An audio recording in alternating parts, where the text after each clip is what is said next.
ឥឡូវខ្ញុំសុំសួរតាមត្រង់ទៅកាន់ប្រជាជនថៃទាំងអស់ហ្មងណាតើប្រជាជនថៃទាំងអស់សិតតែអញ្ចឹងឬក៏មិនហើយមួយទៀតតើអ្នកឯងចូលចិត្តការដឹកនាំបែបឈ្លានពានប្រទេសគេអត់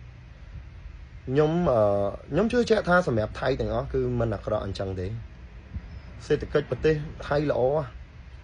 ការអភិវឌ្ឍរបស់ប្រទេសអ្នកឯងល្អគ្រប់យ៉ាងរឿងអីដែលត្រូវចាំបាច់មកឈ្លានពានប្រទេសគេដើម្បីឲ្យមាន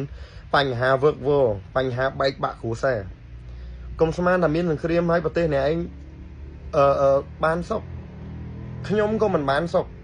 អ្នកឯងក៏មិនបានសុខក្នុងនាមជាប្រជាជនខ្មែរមួយរូបខ្ញុំនិយាយចង់ឲ្យអ្នកដែលមិនជ្រុលនិយមអ្នកដែលមិនចូលចិត្តឈ្លានពានគេអ្នកដែលចូលចិត្តរស់ដោយសេចក្តីសុខសូមកុំឲ្យច្រឡំប្រវត្តិសាស្ត្រហើយសូមកុំទៅជឿការញុះញង់សូមកុំតាមប្រជាជនថៃមួយក្រុមនោះដែលធ្វើឲ្យប្រទេសអ្នកឯងធ្លាក់ក្នុងភ្លើងសង្គ្រាមខ្ញុំស្រឡាញ់ការដឹកនាំរបស់ខ្មែរអ្នកដឹកនាំខ្មែរគាត់ព្យាយាមធ្វើឲ្យប្រទេសមានសន្តិភាព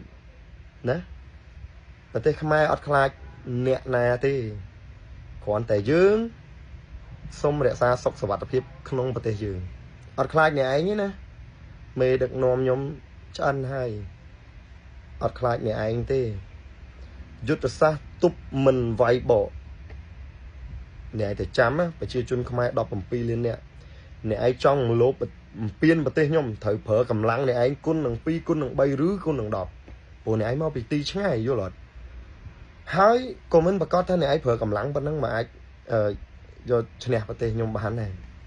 អត់ទៀងទេណាចង់បញ្ជាក់អញ្ចឹងក៏ប៉ុន្តែខ្ញុំក៏អញ្ចេះទេខ្ញុំគ្រាន់តែចង់បញ្ជាក់ខ្ញុំអត់បានស្អប់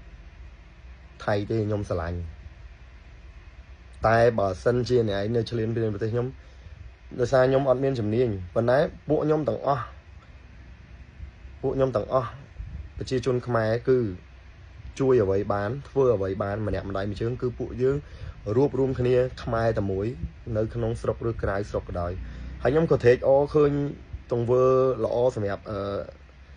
អានេះខ្ញុំអត់និយាយរឿងនយោបាយទេណាប៉ុន្តែខ្ញុំចង់និយាយថាឃើញខាងប្រឆាំងមួយចំនួនឃើញគាត់ចេះឃើញនៅពេលដែលឃើញរដ្ឋាភិបាលយើងធ្វើត្រូវគាត់សាទរណា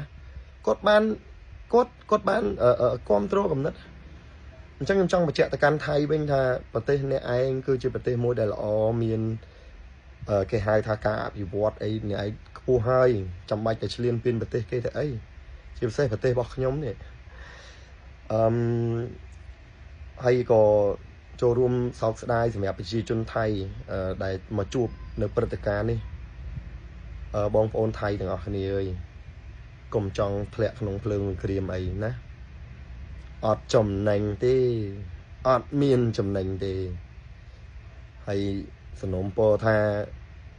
ខាងជ្រុលនិយមថៃគួរតែគិតឡើងវិញពេលខ្លះមិនមែនធ្វើដោយចិត្តទេពេលអ្នកខ្លះឯណាខ្ញុំក៏មិនអាចដឹងពីអ្នកឯងទាំងអស់ដែរអ្នកឯងគុំដើម្បីតែផលប្រយោជន៍របស់ក្រុមអ្នកឯងមកក្រុមនឹងធ្វើឲ្យប្រទេសជាតិអ្នកឯងរលាយណាថៃហើយជូនពរបងប្អូនខ្មែរយើងទាំងអស់សូមសុខសុវត្ថិភាពហើយក៏ជូនពរបងប្អូនសម្រាប់ប្រជាជនថៃដូចគ្នាថៃដែលល្អថៃដែលមិនមានចិត្តឈ្លានពានថៃដែលអត់ភ្លេចប្រវត្តិសាស្ត្រថៃដែលអត់ច្រឡំប្រវត្តិសាស្ត្រសូមឲ្យសុខសុវត្ថិភាពហើយអ្នកដែលអត់ចង់មានសង្គ្រាមសូមឲ្យរួចផុតបាទសូមឲ្យរួចផុតកុំឲ្យមានបញ្ហាអីតែអ្នកដែលមកក្រុមទូចដែលវាចេះតែញុះញង់ឲ្យប្រទេសវានឹងមានសង្គ្រាមណា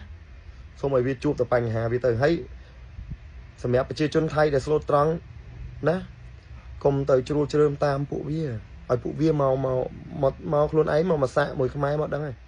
ណាខ្ញុំមានប៉ុណ្្នឹងទេហើយខ្ញុំអត់ចង់ឲ្យមានគេហៅថាការរើសអើងជាតិសាសន៍ប៉ះពាល់សេដ្ឋកិច្ចវាមានការប្រស្រ័យតាក់ទងគ្នាទៅមកព្រោះយើងនៅជាប់លបងគ្នាណាអរគុណច្រើន